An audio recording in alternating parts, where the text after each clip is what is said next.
Cameroun-Maroc, c'est une histoire qui reste encore en travers des gorges des Marocains, puisque quand on parle de cette rencontre, on ne peut s'empêcher de revenir sur ce qui s'est passé en 1988. En 1988, le Maroc organisé la Coupe d'Afrique des Nations, c'était sa première organisation, et en demi-finale, le Maroc a affronté le Cameroun, et le Cameroun a gagné en marquant un but à la 78e minute, si ma mémoire est bonne, par Cyril Makanaki, qui a plongé tout le royaume chérifien dans le désarroi. Et le match est resté dans le mémoire, non pas seulement à cause de son issue, fatale pour le Marocain et puis positive pour les Camerounais, mais c'est aussi sur la grave blessure de Hassan Moed.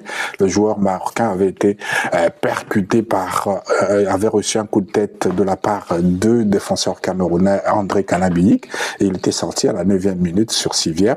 Et pendant un moment, tout le Maroc avait cru qu'il était mort. Est-ce que c'est l'une des raisons qui avait fait que le Maroc perde? Je ne sais pas, mais en tout cas, la rumeur selon laquelle que Hassan Moed était décédé avait circulé et a peut-être dû faire quelques dégâts dans les têtes des Marocains. En 88, c'était la deuxième fois que les Camerounais et Marocains se retrouvaient.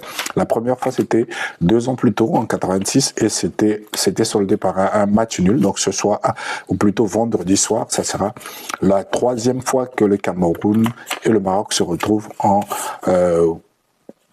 Coupe d'Afrique des Nations. Mais les configurations ne sont pas les mêmes qu'en 88, même s'il y a une certaine similitude, puisque en 88, le Maroc sortait d'une belle campagne de Coupe du Monde au Mexique en 86 avec les 8e de finale, puisque le Maroc devenait donc le premier pays africain à atteindre ce stade de la compétition. Donc le Maroc était auréolé de cette épopée mexicaine, mais seulement le Cameroun solide, le Cameroun avait gagné. Et là, on se retrouve pratiquement dans la même configuration, puisque le Maroc sort d'une belle campagne de Coupe du Monde, même si c'est il y a 3 ans,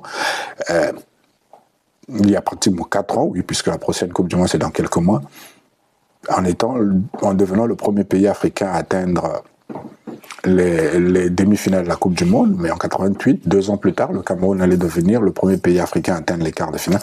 Mais aujourd'hui, le Maroc, c'est la meilleure équipe du continent qui a réalisé un bon parcours, même si à chaque fois le Maroc a tremblé, à chaque fois le Maroc n'a pas rassuré, peut-être lors du premier match en deuxième mi-temps, mais le Maroc a toujours bataillé pour arriver à gagner ces matchs et à se qualifier tout naturellement pour l'écart des finales, et a dû son salut à Brahim Diaz, qui a marqué l'unique but du match en 8e de finale. Et de l'autre côté camerounais, nous avons une équipe qui petit à petit monte en puissance. Il est vrai qu'en début de compétition, je ne mettais pas le Cameroun parmi les favoris ni parmi les outsiders, vu tout ce qui se disait autour du Cameroun, vu toute l'atmosphère qui régnait au sein des Lions indomptables, avec cette histoire sur l'entraîneur qui est parti et qui peut-être, dans le départ, a peut-être fait du bien aux Lions indomptables, qui se retrouvent une âme, qui se retrouvent une équipe pour aller aussi loin que possible pour tenter de ramener une 6e étoile à Yaoundé.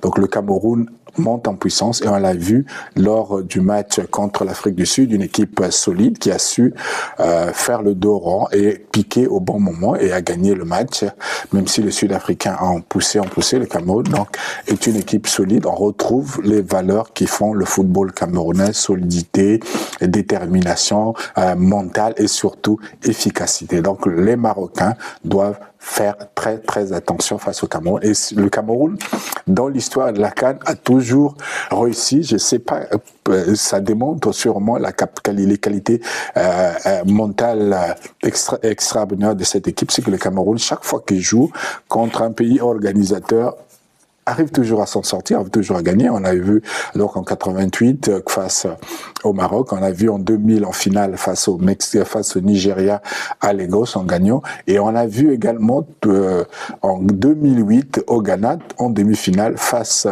aux Black Stars. Le Cameroun a gagné, donc le Cameroun est habitué à affronter ce genre de match. Le pronostic est équilibré de mon côté. Le Maroc part légèrement favori parce que jouant à domicile, mais sinon je vois très bien le Cameroun Cameroun renversé, créer encore un exploit. Donc je dis avantage Maroc, mais attention Cameroun, parce que le Cameroun est dans une très très bonne dynamique.